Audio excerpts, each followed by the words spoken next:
coming, the sun's zooming in, meltdown expected, the wheat is good, engines stuck on him, but I have no fear, 'cause London is drowning and I live by the river. Good evening, everyone, and welcome to the By the Minute Arsenal podcast. It's our fifth one, I think, already. We've surprised you twice this week already, because I think if I've done my editing correctly, there'll be some music at the start of this. And also, we're coming to you on a Wednesday. It's just so we can have a bumper edition to bring thoughts on the three games that Arsenal have been over the last week, which, generally speaking, has been a pretty damn good week, has to be said. So it's nice to be able to do a pod with pretty much wall-to-wall good news. Now, I'm joined again, I'm delighted to say, by Pete. We said he would be back at some point this season. We didn't necessarily think it would be the next week, but it's very kind of him to join us. So good evening, Pete. Hello there, Matt, and very nice of you to have me back on my dreary Essex monotone. Well, it's a delight. We welcome all comers here. I dare say we'll hear from you again further on in the season as well. But for the moment, let's crack on. Let's get on with the first game that we're talking about. So the first game is all the way back just over a week ago now. It's the game in Paris, PSG, first Champions League game. At 7:46. Things weren't looking particularly great for Arsenal after Cavani scored in the first minute of the game. But ever since then, really, the week has improved for Arsenal fans. So we'll start with the events in Paris. Now, I saw quite a lot of read the normal kind of reports you do after the game, and the first report I read said Arsenal were a bit lucky, Cavani missed these chances, really it wasn't that great a performance. And then another one I read was not opposite to that, but it was quite away from that, saying quite a good, solid performances are the kind of thing you want from an English team in Europe, or an Arsenal team specifically, I think, in Europe, given that we have occasionally perhaps shown a certain fragility, particularly in early games. Pete, where were you on that continuum? Where was I on that spectrum? I'm not entirely sure, but I think we called it as a draw, didn't we, when we spoke last? What we didn't say is it would be an undeserved draw. And I think most people probably would say it was a little undeserved. However, I think if it had been the other way around and it had been Oliver Giroud missing a whole host of chances and PSG coming back into it late in the game to salvage a draw, people wouldn't have said it was undeserved to PSG. They'd just said you need a better striker. And Oli Giroud would be copping a whole load of flack. And it's odd, isn't it, that it was Edison Cavani who missed all those chances, who's one of the people that people were recommending at one point that Wenger should be buying. One of the many names, but certainly one of them. And well, I can't add anything to that. That's exactly right. Maybe now it looks like he did the right thing in not buying a striker of that ilk that you can't necessarily trust to score you lots of goals. No, however, pay for them. But in general, I think that, it was certainly fortunate, but not entirely undeserved. I thought that it was a fairly battling performance following that first 60 minutes. Yeah, defensively, it was a worry, but again, it's about a defensive partnership settling down still. And the fact that we did dig in and did come back is a very good sign. We could have been a lot further behind and not able to come back. That didn't happen. We kept ourselves in a position where we were able to come back, and I think it was an admirable performance to come back and do that. And we've seen Sanchez score at last. So, yes. To finally be able to operate in the central striker position, which I'm sure we'll come back to later in the other games as well. But on the whole, I think it was positive. I thought it was positive. I thought Arsenal looked better. I tend to be, as I say, more on the optimistic side myself. So I thought we got better as the game went on, and I think that's a pretty decent thing to be able to do at the ground of your main, we assume, group opponents. And as I say, we hoped it would be a draw beforehand. We'll take a draw. Essentially, we'll take it over we get it. We can't have every game playing quite as well as we seem to have done subsequently. You'll say, but we'll come on to those. I mean, all right. Ospina was obviously a point of discussion before the game. He was my man of the match, I think. I mean, he did what he needed to do. There's that balance, isn't there, between a striker having an off day and keeper doing a good job, and I tend to go slightly more with Ospina. He did what was necessary when he was called upon, which I think is great to know. You've got, and we haven't really doubted this. All right, he had a wobble last time, but there we have our reserve keeper playing well in an important game. I think that's a positive thing. I think that bodes well. Yeah, I think that's fantastic too. And I was, again, it's provoked a lot of response that, he should stick with his number one goalkeeper. And Wenger's saying, well, I don't have a number one. I have two world-class goalkeepers and I'm going to give them both games. I think in this he's entirely right. I have to say he's, and I'm not just defending him for the hell of it. I think that's right. We have obviously got two very good goalkeepers, and he should be able to give them both games, and we should hopefully trust it. If one of them performs badly in any particular games, then obviously he's going to stop picking them, isn't he? But if they both continue to perform well in the games they play in, I have no problem with the idea of him swapping the goalkeeper in and out for different games. Yeah, I think that's fine, and he did a great job. So. Yeah, I mean, if it's working, it's working. So let's not worry about that. Obviously, Xhaka didn't play, or didn't start, I should say. We'll come back to him for the whole game, and obviously the Cazorla, Coquelin, and Sanchez sort of selections were obviously a point of interest. Iwobi, interesting that he played, and of course, we'll again come onto him with the whole game, because I thought that he was particularly good in that game. But just to wrap up the Champions League for the moment. So we're now all the sides are level, as I recall. It's to Cardiff. Sorry. We're now booking our tickets to Cardiff. We may as well start. I know we talked about this last time, but we're all level in the group. I think I've completely forgotten now what the other game was. The other game 2-2 or 1-1? I can't remember now. It was 1-1 as well. It wasn't. So everything's level. I mean, I'm fairly sure it was 1-1. It was so pretty much all level, with our trickiest game of the group on paper at least done. So I think that's a pretty good start. We'll leave the Champions League for there. That's a good start. We haven't always had the great starts to Champions League campaigns, but we'll take that one. So. Let's move on then back to the Premier League, where we continue our relentless march up the table. I mean, you can't get too over the top after 5 games, but things are moving in the right direction, so we'll take that. Before I go on, actually, it's interesting that apart from Man City, obviously, and Everton as well, I think we have to note, all the other teams are starting to look human, actually. I mean, Spurs haven't actually lost a game yet, have they? But they've drawn a couple. Chelsea have now lost. Man United have lost and seem to be having a mini crisis if you take the sort of the Twitter sphere into account. So we didn't start well, but we're going in the right direction. Whereas it's interesting there's already some wobbles amongst the so-called big teams, apart from City, who look pretty imperious at the moment, and maybe Liverpool as well. Liverpool looking quite worryingly good. They are. I mean, obviously they had their defeat at Burnley, but after they beat us, but yes, I would agree that they're looking pretty useful as well. But we can only control our own events at the moment. So let's move on to the whole game last Saturday afternoon, and that was a surprisingly comfortable afternoon as well. Same kind of lineup, still no Xhaka, but it was great to get a few goals, and we could even afford a penalty miss, which was jolly decent of us.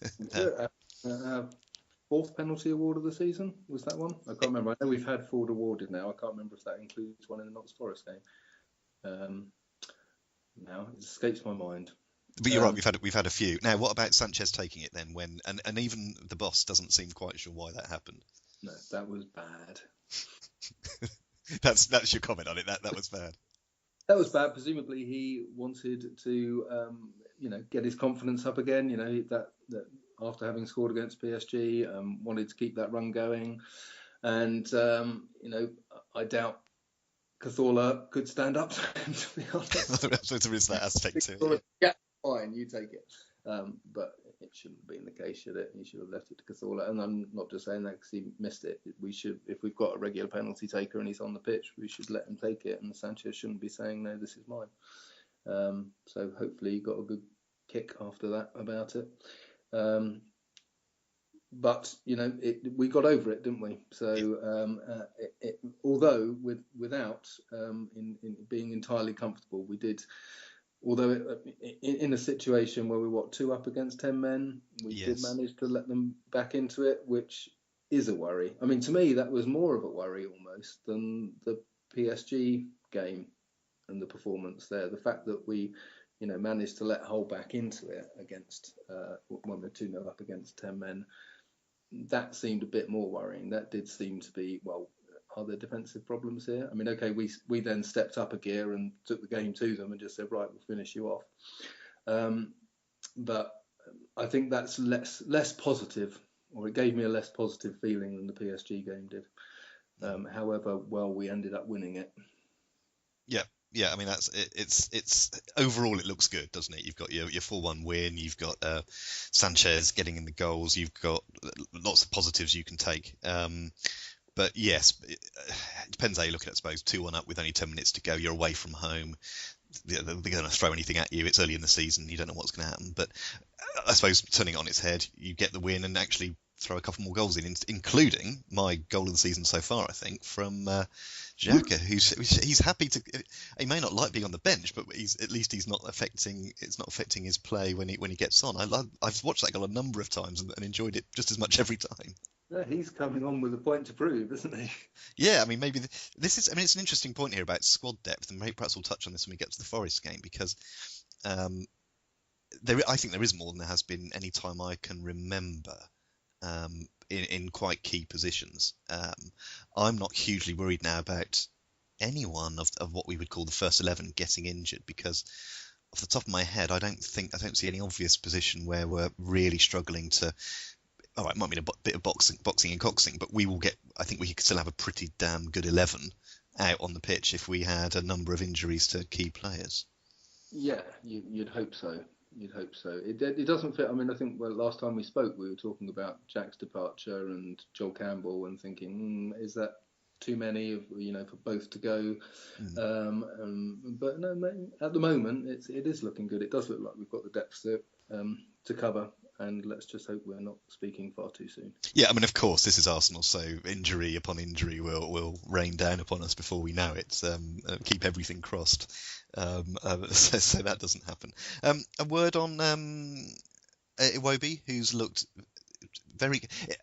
What I find interesting is that he's one of those players, and this has happened before with Wenger, I think, that before you know it, they become a regular. They're sort of on the fringes for a little bit, and then you look at the team sheet and there they are, and then you look again and there they are, and you'd be quite quietly, without even realising it, he looks now like he's going to be in the team. You'd be surprised if he wasn't there, almost. Yeah, I think he is a first choice now, isn't he? And I think that's partly why he's happy to stick with Sanchez up front. It is because people like Iwobi and Walcott either side of him, well, why not? You've got two players who are playing really well out wide, even Theo. Of course, yes. And it is beginning to look like that could work. And certainly he has been a big part of that. He has been the one who's been made it work, particularly in that whole game, as you say, because I would probably give him man of the match in that whole game, would you? From what I saw, he would certainly. I mean, it's tricky when someone's got a couple of goals, but then perhaps take some points off Sanchez for the penalty miss. And he should have had one goal. He assisted for the second for Walcott's, and I just think he's been great up there, and no wonder he's first choice at the moment. Or I assume that's the way it's going to go. That he's performing well, and Wenger isn't going to stop picking him up there. Yeah. And if he's picking him, then Sanchez is going to play in the middle because he's not going to leave Sanchez out. No, and I think that you've said it just what I was going to say. He's playing well. When someone's playing well, it's very difficult to drop them, unless, of course, it's for squad rotation for different competitions. Yeah. So, yeah, he's taken that opportunity and is running with it, which is great. And it's interesting how the team is I think starting to look like they fit together, which is what you need. There was lots of good interplay between the players. It's the kind of thing we're used to. But there's an end product there at the moment. Now, I appreciate this may be for a small period of time, but for the moment at least, it seems to be going in the right direction, which is promising. And that will probably continue to keep Xhaka out. Yes. Which is odd when you spend £35 million on a player, and I think this is partly why Wenger is actually reluctant to spend large amounts of money on people, because if you spend a large amount of money on people, then people think, why aren't you playing them? But if your team is functioning perfectly well without them, Yeah. You're not just going to change just for the heck of it, just to accommodate the person you paid a lot of money for. I suppose it's about the mindset, isn't it? It's about Arsenal fans getting used to liking it or not, getting used to the idea that you will sometimes find yourself with oodles of amounts of transfer value on the bench. Man City have been doing it for a little while, and as long as everyone's happy, it's working for them. I think as we get further into the season, you assume there will be injuries or just people need a rest. I mean, Wenger talks about red zone and stuff, doesn't it? People getting into that danger area, as it were. And so I think Xhaka's probably aware that he bide his time and he'll get in, but he's doing himself no harm at all at the moment. Exactly. He's showing that when he does get his chance, he's very good, easily good enough to take it. Yeah, which is great. So it's really great to have someone like that on the bench to get in there. Although we say we're not hugely short of midfield players, and I have to mention Santi Cazorla, the midfield enforcer, which was a role he seemed to be taking on Saturday. There was just a couple of somewhat silly sort of getting involved, but it was nice to see getting involved, really. Has he just swapped roles with Coquelin, do you think? Well, maybe they had a chat and said, look, it should be me who gets sent off, not you. I'll do the tackling and you do the forward stuff. Maybe that's it. Maybe it's total football, but a sort of a very Arsenal interpretation of it, where they've gone back to the 80s and 90s and want to get someone who sticks the boot in occasionally. But that would be nice. It takes you back. Or just saying, look, I can get away with kicking people because I look really sweet. Yes. I don't look the type. Yeah, they'll have to balance that carefully.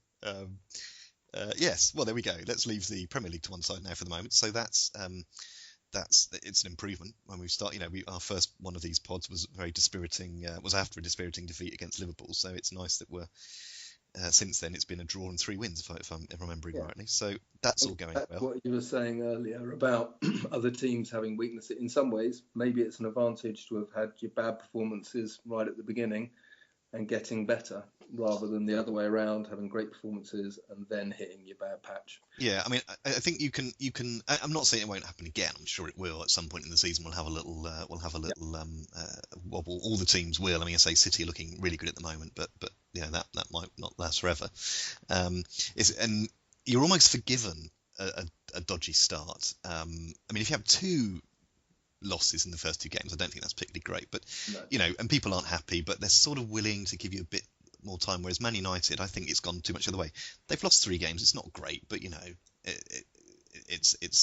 it's been made out to be an absolute disaster, because I think there's other stuff going on there. There's the last 2 or 3 years, and there's everything else is bubbling into that, and all of a sudden they become the story, and they don't have a shrinking violet for a manager, should we say? So they've got a lot. It almost makes it worse for them. I'm sure they'll be fine further down the line, but it's no bad thing to be not talked about, because you're doing what's expected, which is winning and good. I mean, let's hope that continues for a while.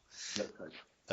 So we've done the Champions League, we've done the Premier League, and in a nice little, I was going to say threesome. That gives a completely. Let's not dwell on any images there. We get to Nicholas Bentner and Nottingham Forest.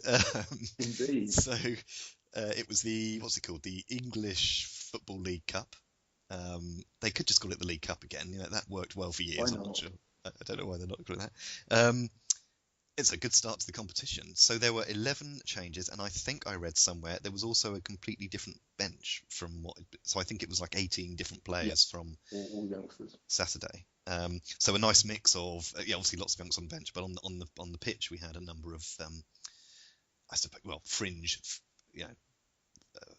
first team players, and a pretty comfortable victory. Now, I wasn't able to see this. The first thing I did, though, I was checking these scores, and the first notification I had was that Bentner had been booked, which I thought that was a good start. You were able to keep in touch with it better than I was. So, what did you think? 11 changes, but still Arsenal? Yeah, very much so. And all those young players who came in looking very much like Arsenal players, and who will. You can see them being in the side again for the next EFL game. I think all of them. Maitland-Niles, a right back, he looked great. Didn't do anything wrong. Looked really good. Jeffrey Adelaide is good in the middle too. Who else was in there? Immediately the names go out of my head. but they all look good and all look like they deserve their places in the side for a competition like the EFL Cup, and didn't do anything on the night that would take them out. Obviously, it was quite a highlight to see Perez's first goals, and he worked really well with those young players, and it was really good again to see that we've got another striker who looks like he could step into that position should we need him to. He did lead the line, did it really well. Young players got the young players playing all around him. Xhaka was excellent again. And it was a really good performance. Again, defensively, maybe not quite so much, but I guess you might expect that when you've got two central defenders who haven't played in a few games and have never played together. I don't think Gabriel and Holding haven't played together in a competitive game anyway. So you could sort of understand that. It was nice to see Maitland-Niles at right back rather than Debussy. Yes. And just to show him, basically. Yes, just stop moaning and get on with it. Akpom, I think, might be the name you didn't mention. Looking at I found the lineup from last night, but I think you've mentioned most of the other players that were involved. It looks like it was a pretty good performance all round. And a couple of youngsters, I think, did come on, didn't they? Towards the end of the game. Chuba was on the left, wasn't he? Actually? Yes. And Oxlade-Chamberlain was on the right. And Oxlade-Chamberlain, again, had a better game than he's had so far. So that was nice to see as well. I mean, I don't think it was still the performance we want to see from him, but it did show signs that, maybe he hasn't totally lost it. And, he can certainly step up in games like that. And again, look after some of those younger players.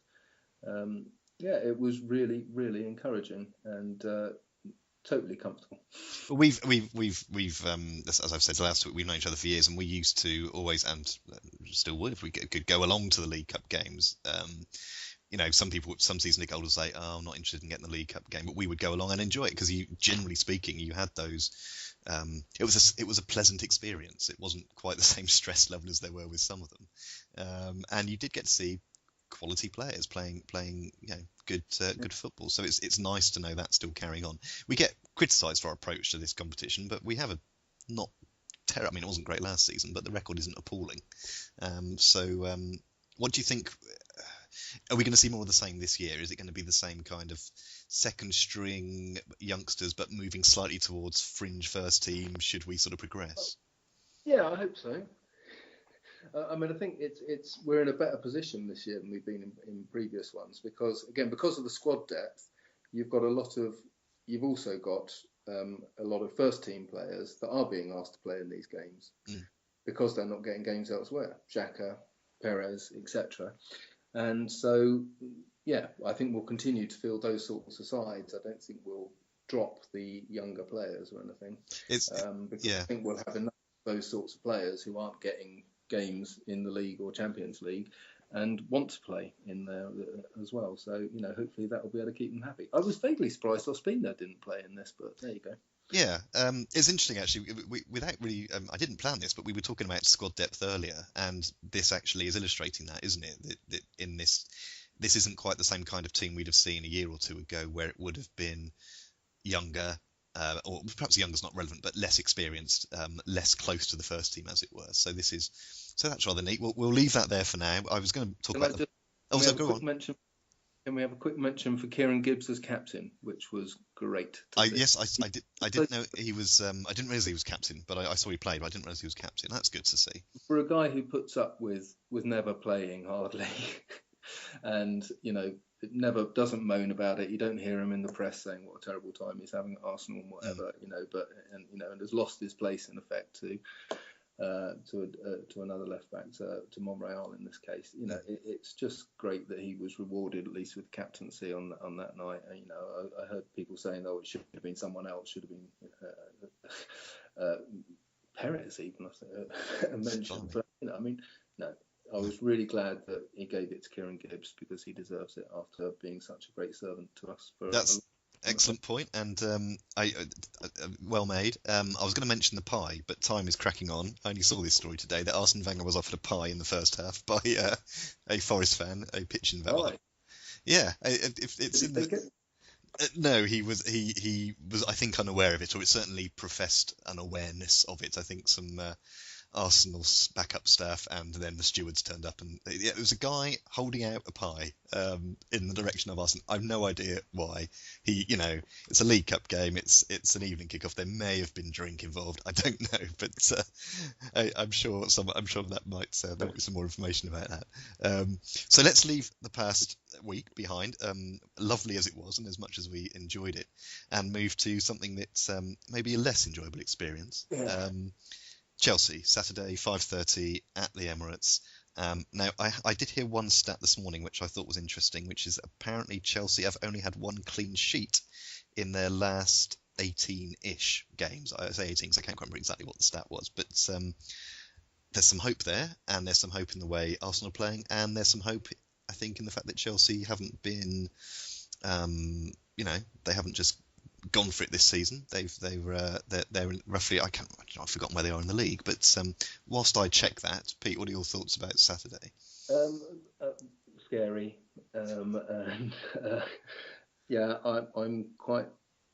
I'm worried about it, and particularly after seeing Fabregas last night banging goals and that sort of thing has got me a little worried. I think you're right that, hopefully Chelsea are somewhat get-atable, and particularly if David Luiz is playing again, that we can at least score against them. But they looked pretty strong, and they are a strong team. And, they can, I doubt he will start with Fabregas, but he might do. And, if he does, I can see him playing really well against us, and or even if he comes off the bench playing well against us, I'm worried, and it would be a shame to finish this good period that we've had as early as this. To have 3 decent games and decent results and then lose to Chelsea at home, that would really knock any momentum out of this period that we've had, and that would be a shame, which I think is why it's really worrying. And I think, though I hate to say it because I really want to beat them, I think if you offered me a draw now, I would take it. I think is sad. I could hear the pain in your voice as you were saying that. I mean, I know what you mean. I think over the last couple of years, Chelsea have, and this may just be personal to us or whatever, but you don't enjoy it. You don't enjoy those games, even though we've had decent results at various points over the last few years. There's obviously there's always something that is going to go badly, and I think at the moment it's summed up essentially by the words Diego Costa, who I admire in some respects how, in general, what he does. But on the other hand, I can sort of hate myself for saying that as well, because the dark arts kind of stuff we need to be better at. We need to have learned from that. It's Gabriel, obviously, was it last season or something? I've gone completely blank now. If it was last season or the season before, just fell complete victim to that, and that's just one example of what we need to not get involved in. Do you think he should play Gabriel for this one? I would suggest not, unless we're 5-0 up with a minute to go and he brings him on and gives him free rein to just hack Costa down somewhere. Then, or indeed any Chelsea player for that matter, then perhaps that would be fine. But no, I mean, individual players aside, and the whole Fabregas issue aside, I don't imagine we'll see starting anyway. But yes, there's always that danger he could come on. Looking at it from the other side, looking at it from the positive point of view, this could be our best chance for some time to get a win over Chelsea. And I completely see the point you're making about if it goes wrong, it would be a bit of a momentum killer. If it goes right, it could really have a very positive effect, I think. I mean, you always wonder about how much players care about that kind of thing, but they're only human, and surely they would feel fantastic if they beat a hated local rival at home, Saturday evening, lights are on, 60,000 people there. So you'd hope.